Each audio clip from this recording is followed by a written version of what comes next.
বাংলাদেশ ক্রিকেটে এক যুগ ধরে যে রেকর্ডটা শুধু সাকিব আল হাসানের দখলেই ছিল, সেটি এবার ছিনিয়ে নিলেন কাটার মাস্টার মোস্তাফিজুর রহমান। দুবাইয়ে এশিয়া কাপের সুপার ফোরে ভারতের বিপক্ষে সূর্যকুমার যাদবকে আউট করেই আন্তর্জাতিক টি-20তে বাংলাদেশের সর্বোচ্চ উইকেট শিকারী বনে গেছেন তিনি। শ্রীলঙ্কার বিপক্ষে আগের ম্যাচেই 3 উইকেট নিয়ে সাকিবের পাশে বসেছিলেন ফিজ। বুধবার সূর্যকুমারকে জাকের আলীর গ্লাভসে পাঠিয়ে করলেন ১৫০তম শিকার, ছাপিয়ে গেলেন সাকিবকে।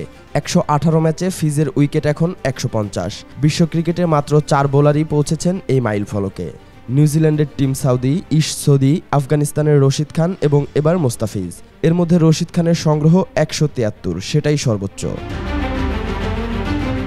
২০১৫ সালের জুলাই থেকে ২০২৫ পর্যন্ত এককভাবে বাংলাদেশের টি-20 উইকেট তালিকার শীর্ষে ছিলেন সাকিব।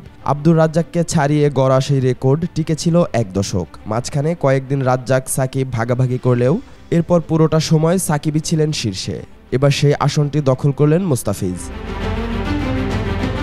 টি-20 রেকর্ড হাতছাড়া হলেও সাকিব এখনও টেস্ট ও ওয়ানডেতে সর্বোচ্চ উইকেট শিকারী। তবে টেস্টে তার রেকর্ড চ্যালেঞ্জের মুখে। ২৪৬ উইকেট নেওয়া সাকিবের মাত্র ৯ উইকেট পেছনে আছেন তাইজুল ইসলাম। ওয়ানডেতে অবশ্য রেকর্ডটা অনেকটা নিরাপদ। ৩১৭ উইকেট নিয়ে সবার উপরে সাকিব, যেখানে দ্বিতীয় স্থানে থাকা মাশরাফি বিন মুর্তজা অবসর নিয়েছেন। বর্তমান ক্রিকেটারদের মধ্যে সবচেয়ে এগিয়ে আছেন মোস্তাফিজ, যার ঝুলিতে ১৭৫ উইকেট। সাকিবকে ধরতে তাকে নিতে হবে আরও অন্তত ১৪২ উইকেট।